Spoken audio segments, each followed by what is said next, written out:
All right, we just came off of the GTA 6 reveal.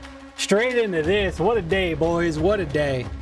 Hi, I'm Jonathan Rogers, Game Director on Path of Exile 2, and today I'm excited to show off our new class, the Duelist, which will be available in the 1.0 release on December the 11th. Okay, there goes that. For those of you who just can't wait until 1.0 later this year, after showing the Duelist, we'll also be showing off a new event based on the Ritual League called the Forbidden Rites, which will be releasing next week along with the 055 update. And after all that, a Q&A with Ziggy D to answer your questions from Twitch chat. But not only that, afterwards we'll be going straight to the final qualifier for the PoE2 races, the winner of which will be going to ExileCon in November to compete in the finals. But first, the Duelist. Now the Duelist comes with a new weapon type that it's kind of crazy we didn't have. He said, swords. For those who can't and with wait. each new weapon type, we want to make sure that the playstyle feels different to all the others. So what defines combat with a sword? To us, it's that feeling of flow, from attack to attack, and from stance to stance. And what better place to demonstrate the Duelist's abilities than the ruins of the Grand Arena? The corpses of the dead continue to fight endlessly as the arena collapses around them. And should you get to the center, you'll be able to face Thrax, their champion. The first mechanic we need to talk about is Ready Stance. After using some Duelist skills, you can keep holding the button to ready your blades for your next strike. Normally, your basic sword slash would look like this. But in Ready Stance, it turns into a deadly AoE slash instead. Your Ready Stance also has the ability to be upgraded. This is Sand Scour, another Ready Stance attack. And if you stun enemies with it, you'll enter Sand Stance. And using this with your default attack will send out a Sand Disc. But default attack isn't the only ability that can be modified by your stance. Like Perforate, for example. This skill is a triple stab, where the third strike sends out drills, bleeding your enemies. But from Ready Stance, you can skip right to the drills. If you use it from Sand Stance though, it will send out a bunch of mini sand discs from every enemy it hits. Perfect for large packs. Together, these basic abilities give a very unique feel to sword combat. It's quite different than any other class we've made, flowing from ability to ability. There's also some abilities that you can use while in Ready Stance, without breaking it. A good example are War Cries, like this one, Intimidate. Time to die! Use it to deliver a cutting insult to your foe, intimidating them and causing your next attack to knock them off balance. Another great ability you can use already is Rending Dash. This movement skill slices through monsters, but since you stay in Ready Stance, it allows you to reposition to the perfect angle to strike. So far, we've been using Sand Stance to tackle these enemies. But what about Blood Stance? For that, we'll need to switch from two-hand to dual wield. Now with swords, we wanted to make sure that the different options of one-hand, two-hand, or dual wield each have their own interesting playstyle. So unlike other weapon types, dual wielding swords gives you the ability to parry attacks. Follow up with Bloodied Blade to enter Blood Stance. When using this one with default attack, you'll create a deadly blood wave, causing your enemies to bleed. That just and looks of course, so good. Blood Stance will also work with other skills that benefit from stances. So use it with Perforate, for example, and you'll get a bunch of mini blood novas. Once your enemies are bleeding, you might want to try out Hemorrhage. This skill creates deadly blood slashes that drastically speed up the bleeding on your enemies. And once the enemies have built up enough blood loss, slice through them with a Rending Dash to consume all the blood loss for a Giga Bleed. I was born for this. Now one skill we couldn't have made the Duelist without is Cyclone. It's an absolute fan favorite, and just like before, when using it, you can spin to win. But this class is all about using stances, so how about we try it with one of those? Use Cyclone from Sand Stance, and you'll be spewing sand discs at your enemies left and right. Great for AoE clear. Now Parry also had a significant upgrade compared to before, and it's a lot more reliable now. But there's also another way to parry monsters that doesn't require waiting for them to attack you.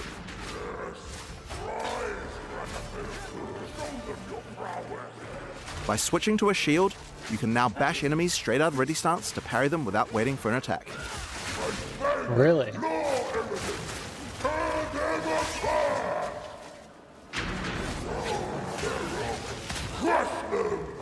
During the arena's heyday, challengers would first have to face deadly beasts to test their mettle, so why should it be any different now? Before you can face Thrax, you will need to defeat these dangerous adversaries to prove your worth.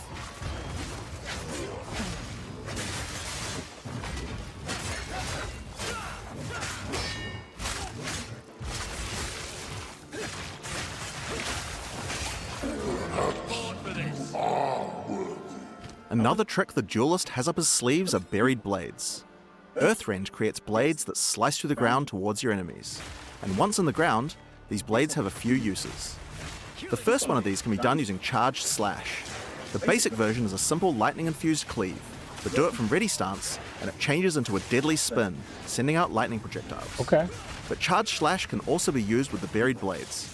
Hitting them will turn them into mini Tesla coils, dealing lightning damage to nearby enemies. Okay. It seems here we have a warrior who refused to die. I feel like I'm that's sure gonna we be could more put of his a pain in equipment the to better ass than use. anything, but we'll see. Just a petty thief. Quiet. I've no guilt in this. Just take a shit. You could also switch to a two-hander to plunge your blade into the ground, sending out a set of 3 blades that explode. But if you use Earthrend first, then you can get even more blades, and the blade plunge will make all of them explode. If you want an even greater field of blades, using Ready Stance with Earthrend has an interesting effect. Instead of creating one blade, it makes an entire wall of them. You can also hold the blade plunge skill to charge up the swords even further before they explode. What? Ooh, watch out for those chimeras. All right, that's actually kind of crazy. So for maximum damage, use Ready Stance into Earthrend, charge them up with Charge Slash, and do a Held Blade Plunge for a massive explosion. But that's not all. Blood and Sand work with the Blade Plunge too, to empower all your buried blades. Use it with Sand to generate continuous sandstorms around all your blades. And this can be a devastating combo to blend bosses. Or use it with Blood to create blood pools around each blade. Cycloning through the blood pools will add blood to your Cyclone, so that can be a fun option. But while we're talking about that, Holy. Cyclone counts as a storm, so it can pick up other elemental ground effects too. Blade Conduit will summon a bolt of lightning to your blade and create shocking ground, and cycloning through it will add lightning to your Cyclone. Yeah. Combine it with the blood to get both effects. Okay. And of course, it's possible to get blood, sand, ice, fire, and lightning all at the same time And on it your stays Cyclone. even when you move You off guys the will have to work ground. out a good build for that yourselves. That's crazy. Already you can see from just the tools I've shown you, this class has a lot of interesting combinations of abilities. There's gonna be a With build where you even just a few infuse it all skills, and just There are go. a huge number of options you can do in combat. Now before we get to the boss fight of this area, there's just one more skill I'd like to show you. World Cutter. Charge it up and unleash the ultimate slash. Damn. That's not all. Like so many of the Duelist abilities, it can be further enhanced with Blood Stance. So or it's Sand right. It was a Stance too. charge. Alright, so those are just a few of the tools the Duelist has at his disposal. So let's use them to face the true threat, Thrax, the champion of the Yeah, arena. this is gonna be fun. Swords was worth the wait.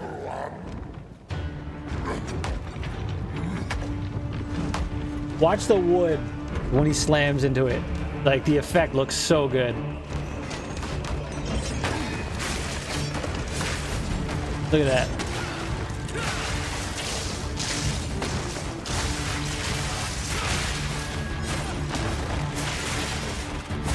They always show ZDPS builds here just to show off the abilities, so.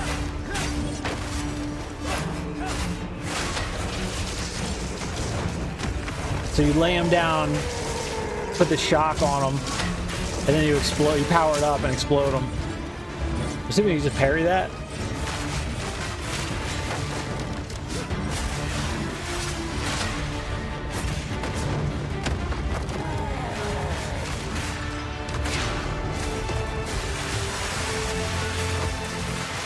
Damn.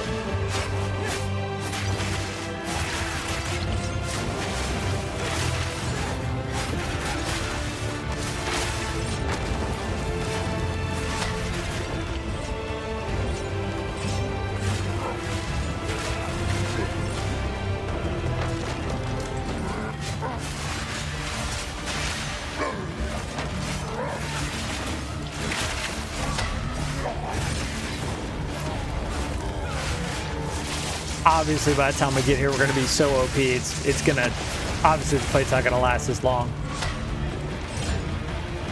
But it's cool to see the mechanics and see how everything works.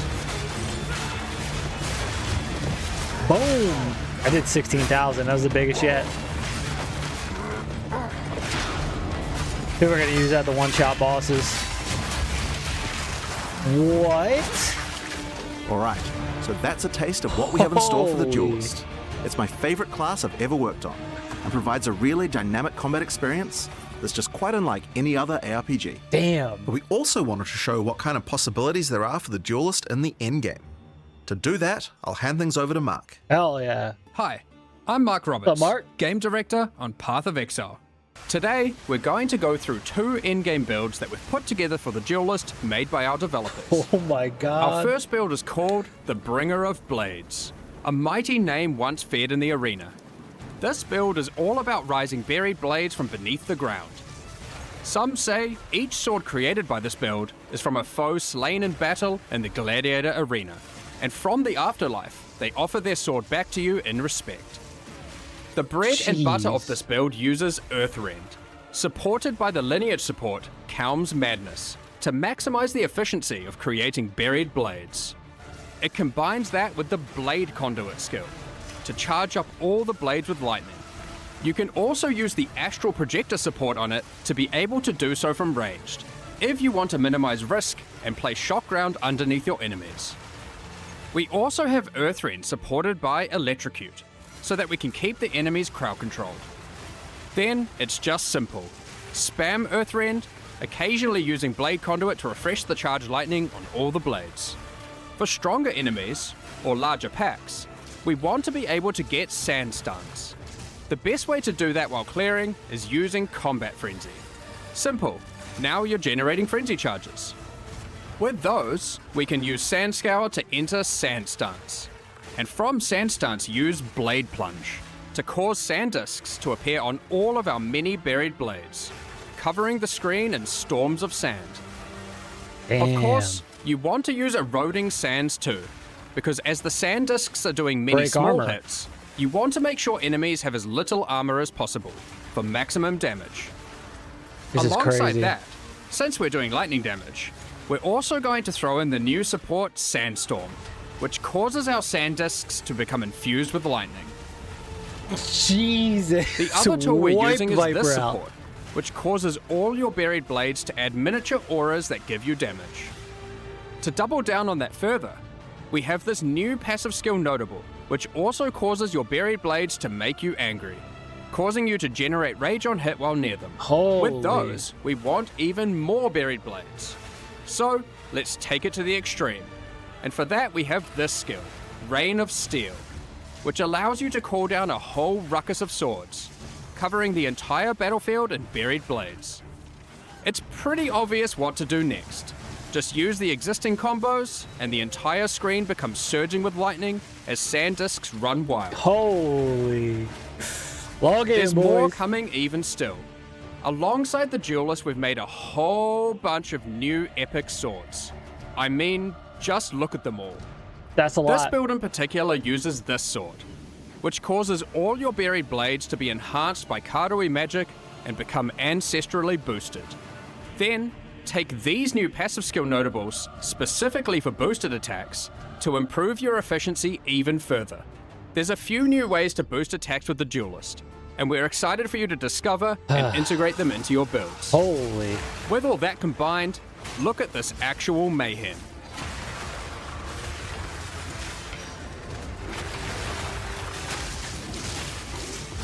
Charge it up. Now, we tried to not use unique items on this build, as we wanted to show its potential with just standard gear and skills. Jesus. But this next one is a different story. So, let's move on to our second build. Here we have the Scourge Walker. For this build, we wanted to do Cyclone with a twist. For that, we're going to use some uniques, starting with a new sword being introduced alongside the Duelist, Oro's Sacrifice. This sword grants a ton of fire damage, at the expense of your physical damage, Infernal and Step grants a Bejeweled. new skill called Infernal Step. Infernal Step itself is pretty fun, and pretty epic. Use it as you flicker around, burning enemies as you strike them. Jesus. Be wary though, there are both upsides and downsides to using this skill consecutively. Each use gains you a stack of Sacrificial Flame. While this isn't inherently a downside, using Infernal Step while you have Sacrificial Flame causes you to take fire damage, and the more you have, the more you take. So you want to make sure you mitigate as much fire damage taken as possible. In order to do this, we're using even more uniques. Like these, which have received some changes. Molten Tenet and Zoph's Blood. Then, we've just gone and used good armor gear in our core armor slots to stack up as much defense as possible. So, what about damage? We're doing a few things here that are pretty out there. Given we're using Oro's Sacrifice, we're dealing purely fire damage. Dude, the However, flames just we shooting still out? need to be able to bleed for some huge DPS you'll see soon. To do that, we're using this unique ring, Blistering Bond. This allows our fire damage to scale This is bleeding crazy. instead of physical damage. Our last unique is Barrack's Respite. As said originally, we want a Cyclone, which is a wind skill. Look at that. And can benefit from elemental ground surfaces. Now, our Cyclone is a fiery vortex. One last thing to note before showcasing our Scourge Walker in action is that Oro's Sacrifice also grants you frenzy charges while at maximum sacrificial flame. This will allow us to fold Bloodied Blade into our rotation between Cyclone sessions to get Blood Enhanced Cyclone. Alright, now you can see our basic rotation. First, we use Infernal Step a few times. Then, once we have a frenzy charge, we use Bloodied Blade. This puts us in Blood stance. And then it's simple, Cyclone away. As you can see, we have the perfect harmony of demonic powers. Blood and fire fill the screen. Honestly though, we need to add some horror and flesh to the build to really embrace the fantasy. For that, let's use this new support gem, which we will put on our Cyclone. Given we're already bleeding, this can cause enemies to shed chunks of flesh when hit, which explode after a short delay. Check out this ruckus. Oh, and while we're at it, let's add even more fire by using the Fan the Flame support. At this point, you can already see how much this is getting out of control. I love it. You may notice we have an excess of frenzy charges. Dude, Fan the Flames is so you want to fucking throw cool. on Echoing Strikes, which consumes all your frenzy charges to cause our next Cyclone to create a bunch of Cyclones. Oh my god. Feel free to add Infernal Cry to the mix, cause why not? Okay, well it's already pretty damn strong, but we can push it further. What about single target? For that, we're going to make use of our second weapon set, and use a one-hand sword and Targe, which grants parry. However, instead of using a regular Targe, we're going to use this Runeforged Targe, which grants us a special version of parry that maintains its stances when used. So if you are in Blood stance and use it, you will remain in Blood stance afterwards. This includes while using the dashing parry that Jonathan mentioned earlier. We are going to want our parry debuff duration to be as long as possible, so we can spend more time spinning. To get that, we're using another new sword base type. This one adds base duration to parry.